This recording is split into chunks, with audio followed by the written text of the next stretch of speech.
Well, soon after taking office, President Trump and DOJ placed a freeze on foreign aid. One of the country's oldest, largest organizations serving refugees and immigrants, Global Refuge, is headquartered here in Baltimore. It has not gotten any federal money since December. It was handed a stop work order on refugee resettlement, which has forced it to lay off nearly 400 people nationwide, more than half its workforce. Global Refuge CEO and President Krish Vignarajah joins us now. Good to see you, Krish. Thank you for joining us. Nice to see you, Denise. Thanks so much for having me. Indeed. All right, I know Global Refuge, you help people. They have done all the work to immigrate legally. We're not talking about people who have gotten to the country illegally. They arrive here needing help. What is happening to those people now that Trump has suspended the federal refuge admissions program? It's difficult because we hear from those clients every day, and we have more questions than answers from them.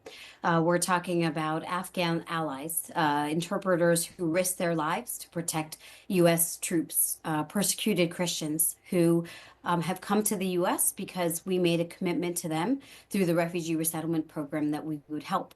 They're here. This is different from foreign aid in the sense that these are individuals, families who are here in the United States. They're in Baltimore, they're in cities and rural communities all across the country.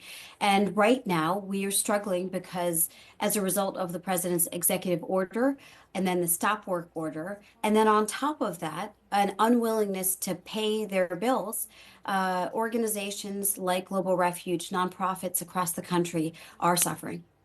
Yeah, and you can imagine what it's like for these people. They come here with no job, with no home, with nothing, in a very unstable condition, and your organization helps them. So it's been reported that the federal government has frozen refugee settlement money moving forward and still has not reimbursed your organization for services that you've already rendered under your grant agreement.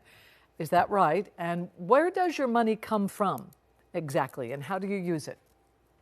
Yeah, so we've been a longstanding partner with the federal government for decades.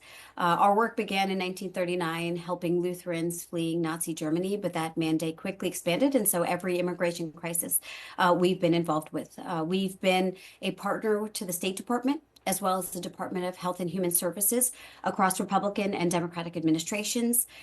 We are proud of our perfect score with Charity Navigator and GuideStar. The federal government visits our offices. They look at our books. They don't issue us a blank check. We are on a reimbursement basis. And so we've followed the procedure we followed for years. And unfortunately, though we have submitted those repayments, which go not just to us, but to nonprofits all across the country. As a result of that, many organizations like ours have had to let go of staff. These are fees, these are payments that go to our clients. They help make sure that our clients don't go homeless. They make sure that they have food on the table, that they can navigate public transportation, that they can enroll their kids in public schools. And so these are really essential services we're talking about. All right. Well, thank you so much for joining us, Krish. We will continue to keep up with you and to track what happens moving forward with your organization and the people that it's trying to help. Thank you for joining us. Thanks for the opportunity. All right. Well.